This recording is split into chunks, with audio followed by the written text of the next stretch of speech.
Hey everybody, it's your boy Surge Dragon, and welcome back to another edition of the Heavens Monsters podcast. My phone just dropped. It felt that when you pushed the cord. That's fine. With me today is T-Money. If you smell what the lion is cooking. And on FaceTime, we have Chris Petrie. Too sweet. There you go. And Mike Henry. Hello, everybody. How you doing? Yeah, he likes AJ Styles. Also, you know, his all started too. I know, he didn't start it, but he was definitely one of the leaders. And they still did it within WWE. Remember that? Actually, he did start it. He did? Yeah. That was Finn Balor. No, back in the 90s, Scott Hall and Kevin Nash started that. Who started the Too Sweet? Chris? Because I thought it was the clip too. Little history lesson here. They do the same thing. By the way, the originators is Kevin Nash and Scott Hall. There you go. Yeah, but he likes his AJ style. I know. And today we are going to cover Money in the Bank May 10th, Mother Day edition, also my mom's birthday, on May 2020. So let's go ahead. First off, let's kick off with the kickoff show. They had Jeff Hardy go up against Cesaro. Cesaro put one hell of a match against Jeff Hardy. Uppercuts, all that. We didn't get to see the swing. We didn't get to see the big round-the-world swing like King from Tekken. Too bad. But we did get to see Jeff Hardy pull out some moves and get the job done and win the match. It's funny. I thought he would have fought Sheamus. I guess they're going to do that later, huh? Yeah. Next up, first match of the night. What was it? Let's see. The Fatal 4-Way. Yeah, fatal Yep. four-way. For the SmackDown Tag Team Champions, we had the defending champs, Kofi Kingston and Big E of New Day versus the Miz and Morrison, Lucha House Party of Lince Dorado, as well as Grand Metalik and the Forgotten Sons. During the match, Riker was thrown out of the match, and it gave the opportunity for all the other guys to get the drop, especially the Lucha House Party to get the drop on Miz and Morrison and the Forgotten Sons. It would be down to those two in the match, where Big E surprisingly got the drop on Grand Metalik. Lince Dorado is the tiger mask looking guy, and gets the big ending on him and gets the win. Retaining their tag team champions against all odds is the New Day, continuing their winning streak.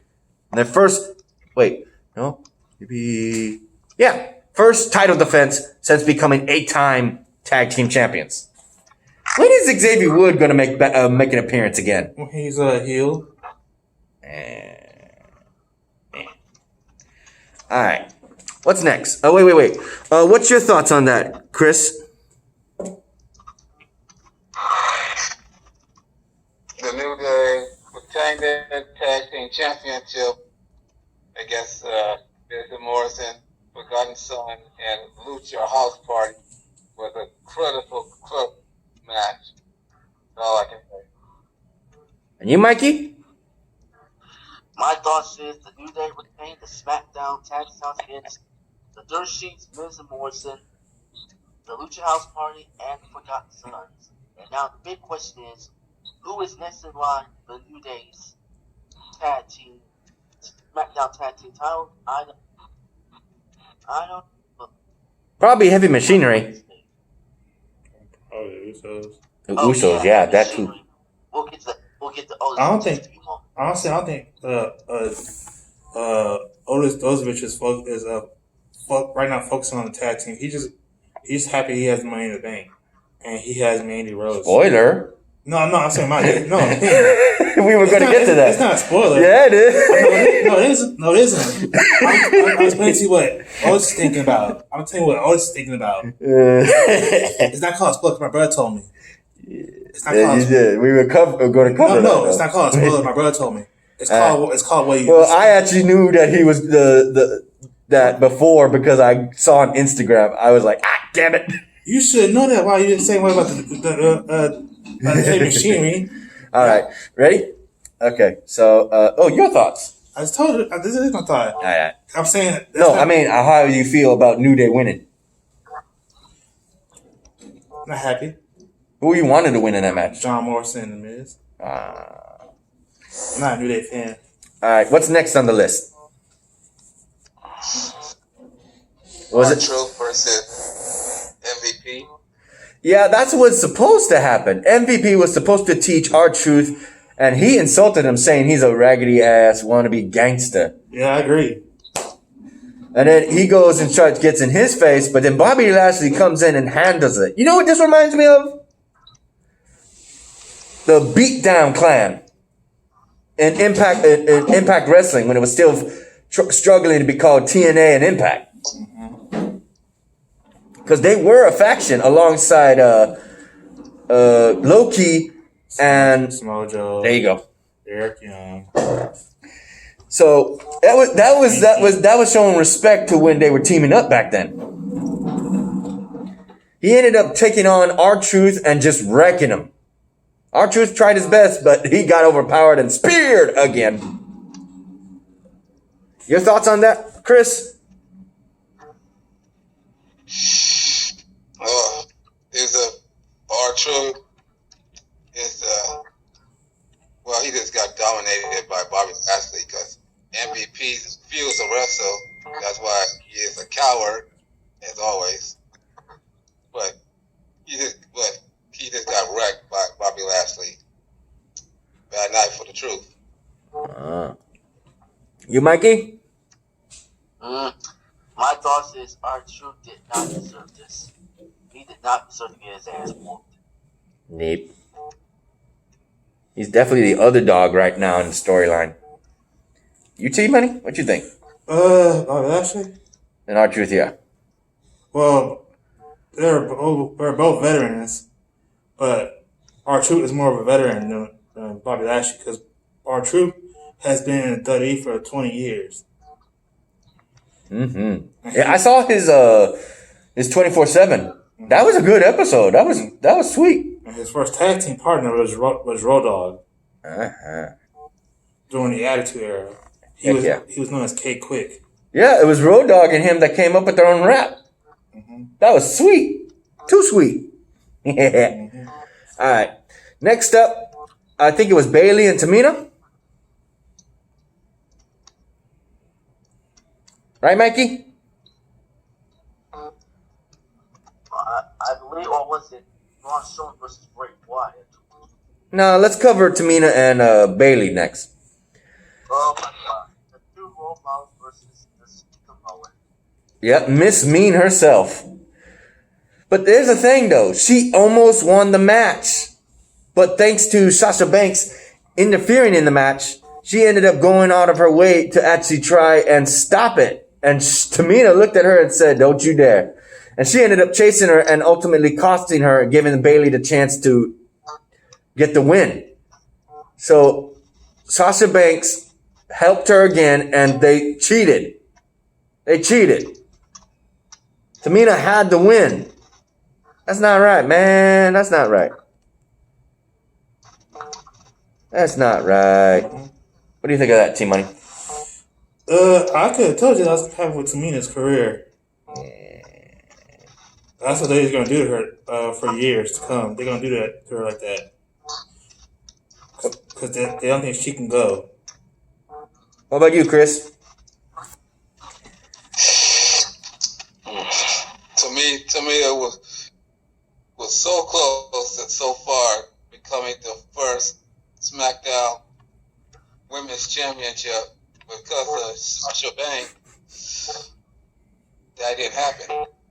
We can't see your face. Where are you? It looks like you're popping out of under a desk. And what about you, Mikey? Sasha Banks should have been tossed. At some point, I thought she was. If Sasha Banks It happened. Banks should have been tossed because Tamina was this close away. But once again, Sasha Banks continued to cause all kinds of trouble in the SmackDown Women's division. So The question is, will it be Dana Brooke or Mandy Rose? Because somebody has not faced Bayley for the SmackDown Women's Champion. Because so far she's beaten Carmella, Naomi, Lacey. Maybe somebody new? If they get called up.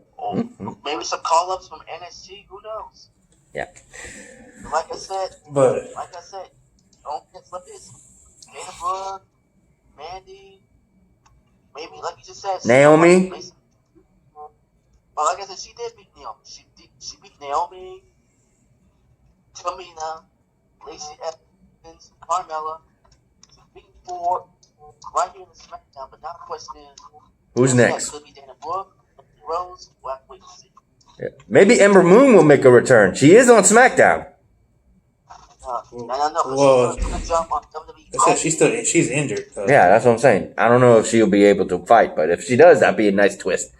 Anyway, moving on, we have Braun Strowman going up against not the Fiend, the wannabe Mr. Neighborhood. Mr. Rogers / Pee Wee Herman. Dude. Mr. Rogers / Pee Wee Herman, dude. He ain't no P. Herman. No, look at the house. Pee Wee Herman got a house. Oh, God, no, you're right. Oh, God. Anyway, defending his championship, the Universal Championship, Braun Strowman. These two would literally show powerhouse moves against each other, even going outside the ring and on the announce table. It's a beautiful neighborhood. Don't you start. You're going to get this guy started. I'm doing Mr. Robinson. He's doing Mr. Rogers.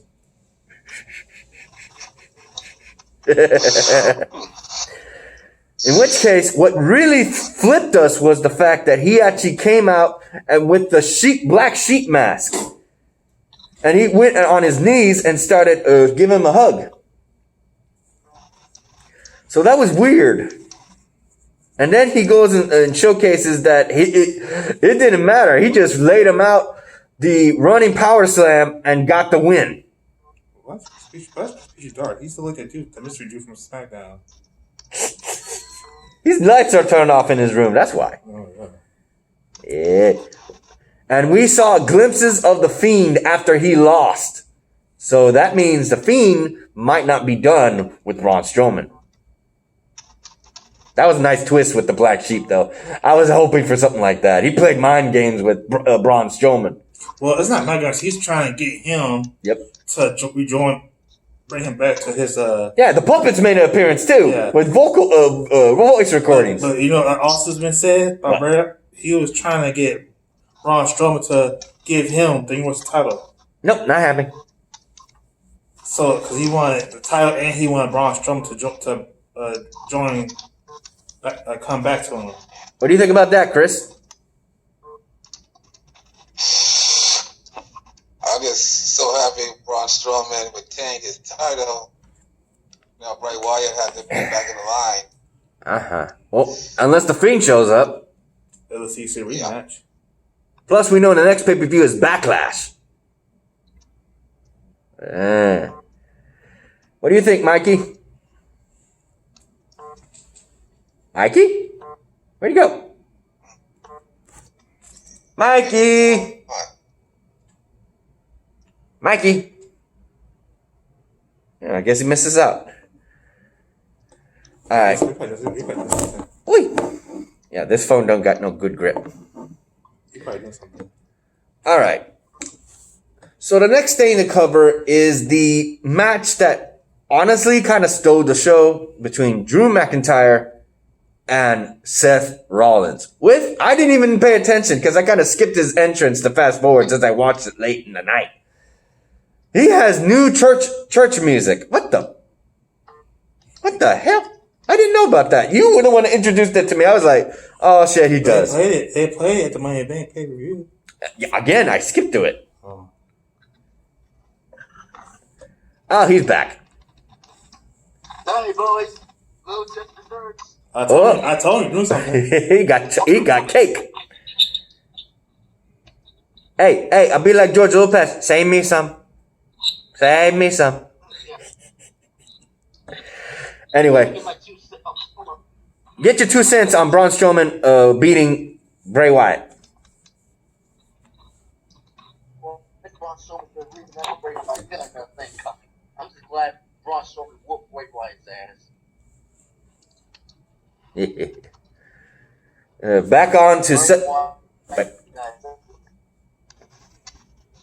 say again? The hell? Say again, Mikey?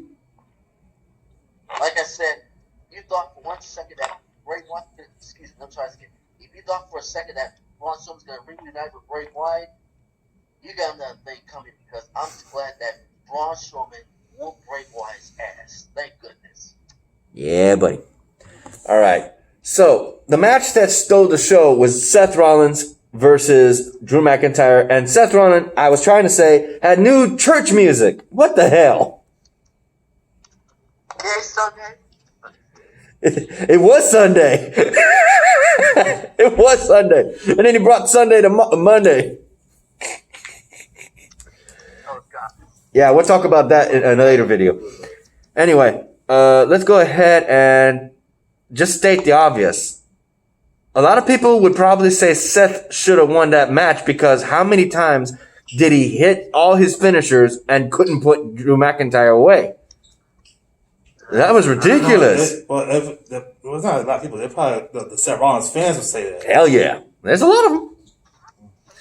But the win goes straight to Drew McIntyre for actually hitting that Claymore kick and getting the job done.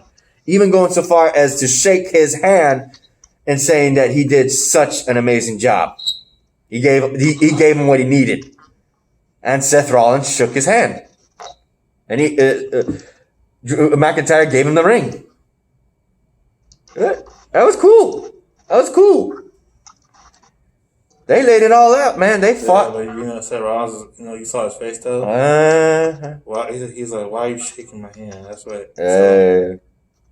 Next up, and finally, is the 2-in-1 ladder match in the corporate building of WWE. Oh, man, that was fun. Say, Chris? I said that was funny. I mean, you got to fight in the corporate building. Yeah. That was At 9:44. Sound good? funny. Yep. What time is it? Hold up, guys. Yeah, 9:44. Okay. Well, we'll walk to the train. Okay. In which case, first things first. The women started in the lobby where the elevators are, and the bronze statues of Ric Flair and Andre the Giant, while the men were in the gym. That's a big gym too. Yeah, it's been around since the 90s. Mm-hmm. Honestly, everybody did their entrance as they walked in, and even Otis is like, yeah, this is my kind of scenery. Yeah.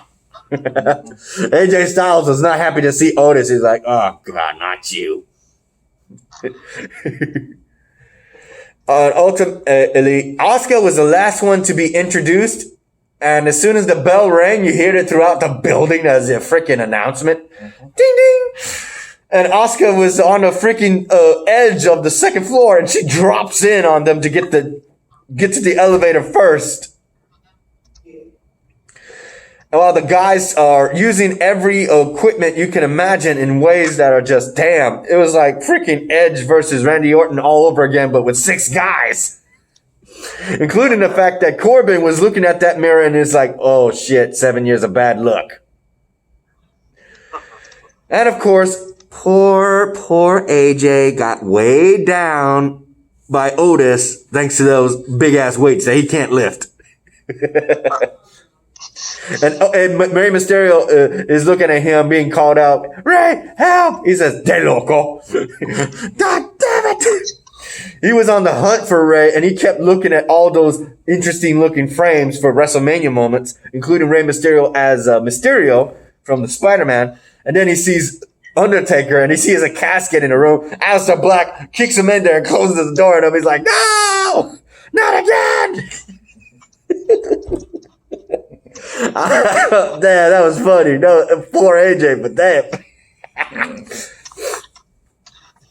Another moment seen with Daniel Brooke would be in the office room where Daniel Brooke was asking everybody, where's the briefcase? Where's the briefcase? You know damn well it's on the roof. Why are you asking where it is? She ends up going into the room where the briefcase was there. And there was a fight to get it for some reason.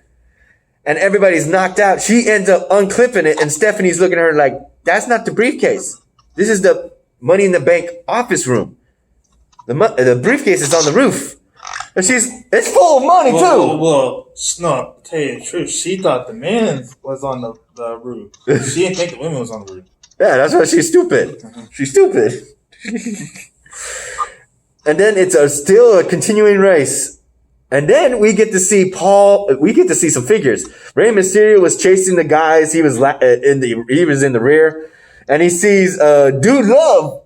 Not Dude Love, Brother Love. Brother Love. I love you. He says. And he's like, I love you too, but I gotta go. AKA Bruce Pritchard. The guy who's in charge of SmackDown. Otis was in the cafeteria, and and then we see, what was his name? Bronchitis?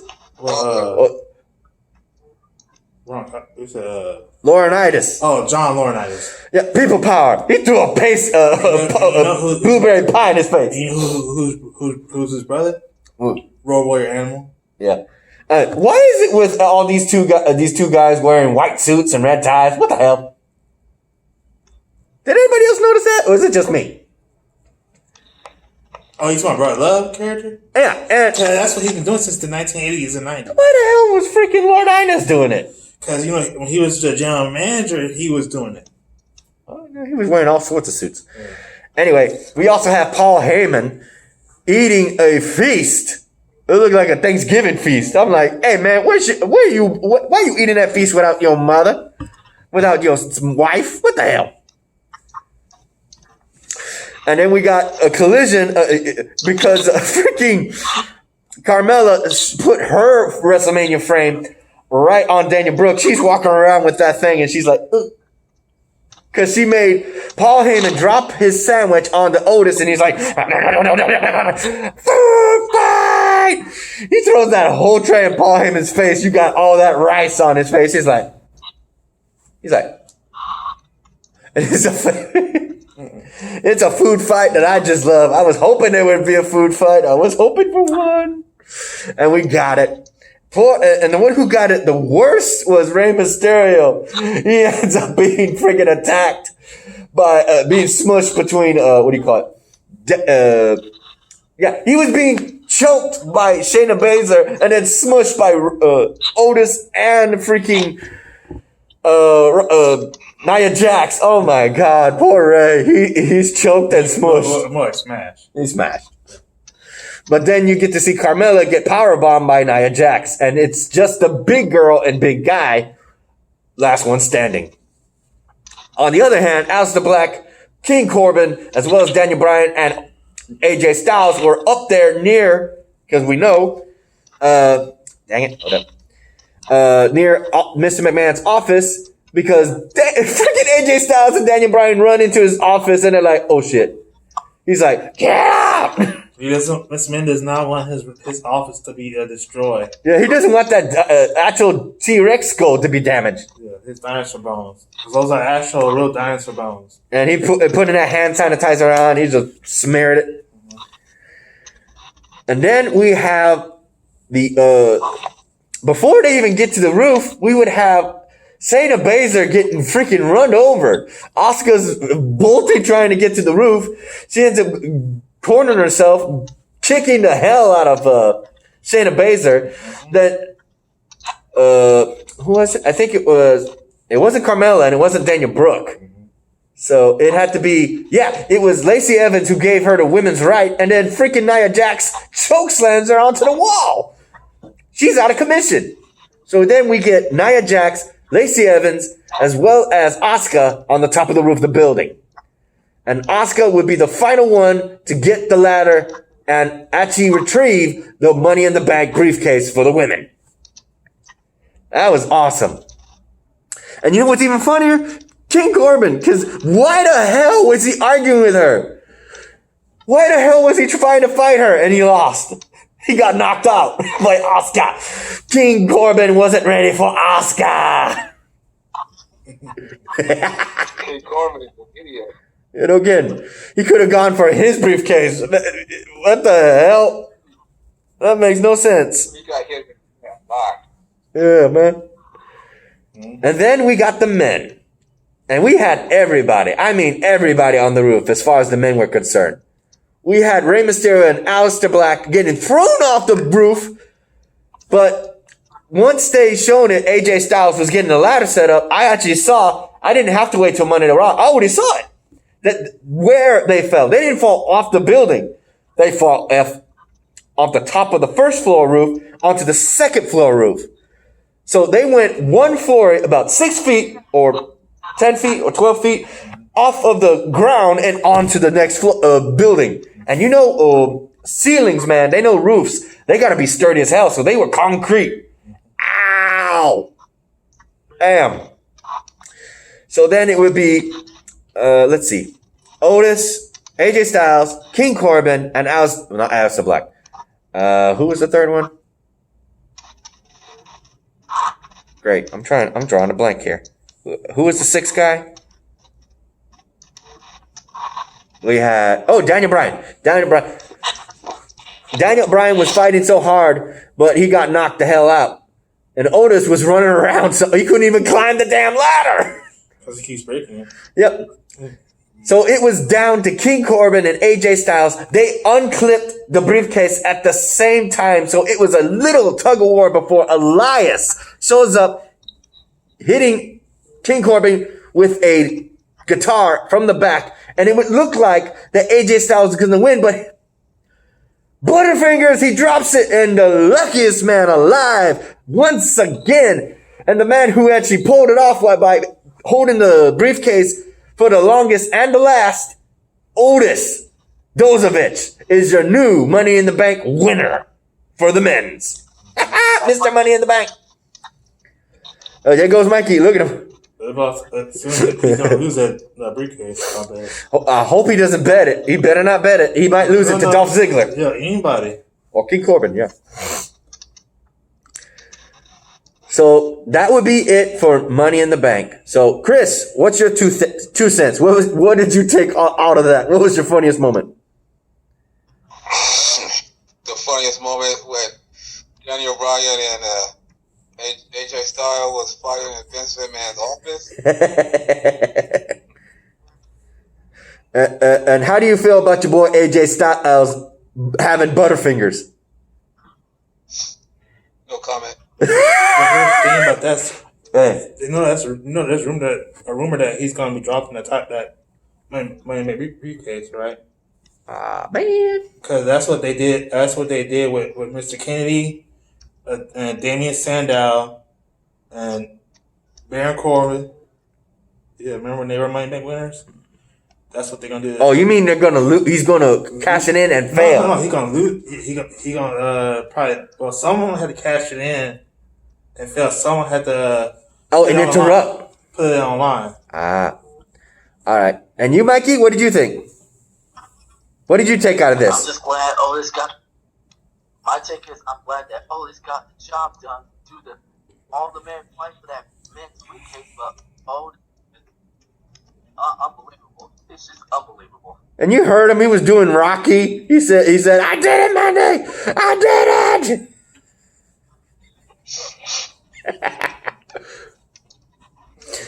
And what did you take out of this? What was your favorite part of the Money in the Bank? Well, I like the Seth Rollins versus Drew McIntyre match. That was about it. No, I meant the Money in the Bank at the building. What was your favorite moment? What happened, Paul Heyman? Paul Heyman in the food fight. Yeah, that was mine. I love that one. That was funny. And don't forget about the thing with AJ Styles when he saw Undertaker's. Undertaker, yeah, I know Undertaker was in his mind. All right. So with that said, anything else to quote? I do. Okay, hold up. Chris, you got anything else to quote? No. You, Mikey? No, I'm hoping we'll get word from X-Man. Y'all just wait. He's gonna lose that briefcase. I hope not.